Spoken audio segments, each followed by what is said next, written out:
Broadcasting live from the Newsmax studio in New York City, here is Steve Malzberg. All right, folks, you know, there are some people that when I see the name on the schedule, I can't sleep the night before because I'm so excited.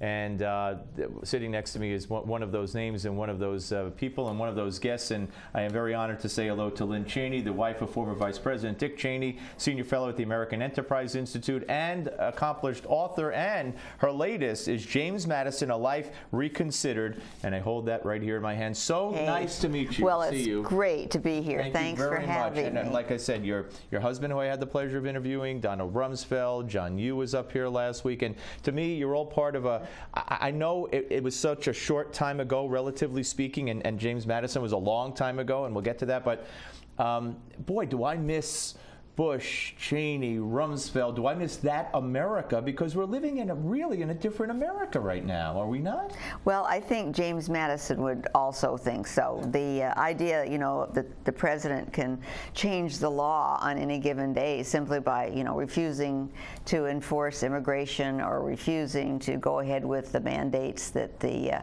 Congress passed is a changed world indeed. Whether it's welfare reform, changing that law, or deportation and immigration, Affordable Care Act, as you alluded to, it just seems to be nonstop. And I don't know what James Madison would do to stop it, but it seems like there's nothing that they could do to stop it. Well, James Madison actually organized the first opposition political party because Alexander Hamilton was driving him nuts. Yes, you know, great rivalry there. Exactly, but Alexander Hamilton's idea was that the Congress could pass any law that, quote, was for the general welfare. And Madison was so appalled by this reading of the Constitution that he started political opposition. And of course, you know, that's the way the Republic functions. When we all get angry enough and organized enough, we establish an effective opposition. I think in 2014, we'll see that effective opposition going into play. The generic congressional ballot shows a 4-point lead for Republicans, which is much greater than it was in '94, the Newt Revolution, if you will. I didn't know that. That's amazing. And greater than it was in 2010. That came out yesterday, USA, a poll with can't think of who else conducted it with them, but yeah. You know, why is it looked upon today, do you think? And we got plenty of time. I know, but that's all I think about. No. I know you do. Look at the size of the volume, and also you've been talking about and studying James Madison for the better part of 20 years. That's true. Yeah, but I do want to ask you.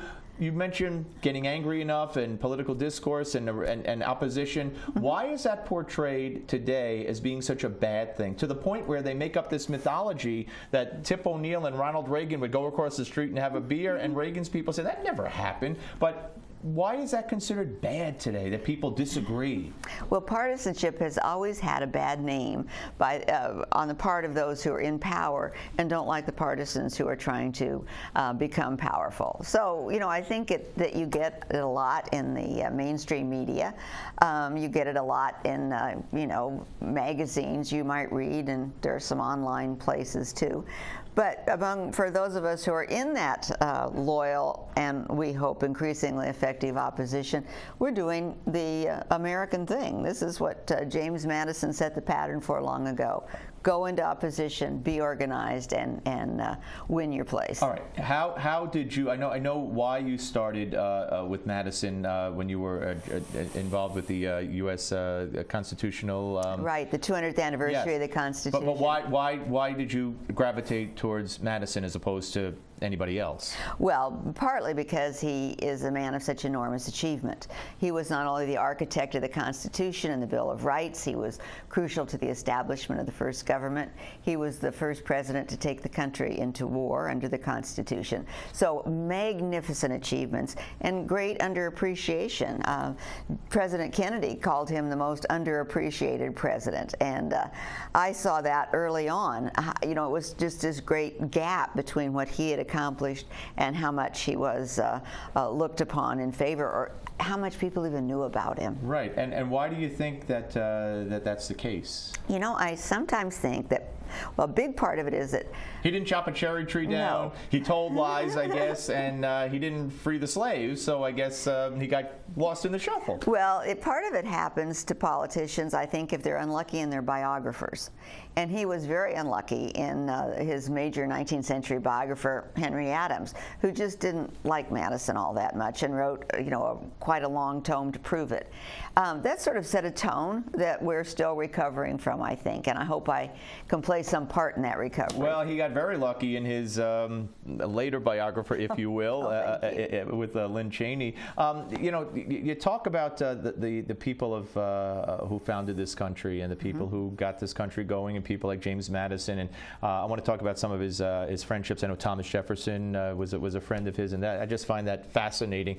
But there's again, back to current day, there's this demonization of anybody who was a founding member of our country, or who was built on the backs of slaves and the poor, and and I believe that our president believes that and isn't proud of our history. He went overseas just recently in Malaysia, stood next to the Malaysian president, who has lots of problems with civil rights and equal rights, and said, well, we do too. We're still dealing with the legacy of slavery and Jim Crow and all that. And that's what you say on foreign soil, comparing us to Malaysia? I don't get that.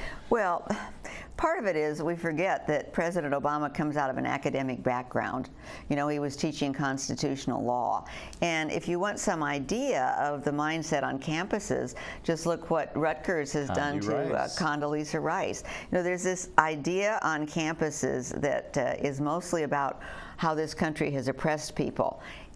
In the rest of the country, when my children's books, for example, parents are just great books. Well, thank you, but they want to teach their kids about what an amazing piece of good fortune it is if you're born in this country. Because they're not learning that in school. Exactly. Well, all too often, that's exactly right. And college campuses are very poor place these days to get a full range of opinion. I had one of the professors who led the charge against Condi Rice on yesterday, and he invited me to come to Rutgers and talk. I said, I wouldn't step foot on it. I live in Jersey. I have a 14-year-old son. I said, Rutgers is off the list. And you know what else they did? There's a gentleman named Eric LeGrand, former football player at Rutgers. He got paralyzed. They called him up on Saturday, invited him to be the commencement replacement, and on Monday they called him up and said, forget it.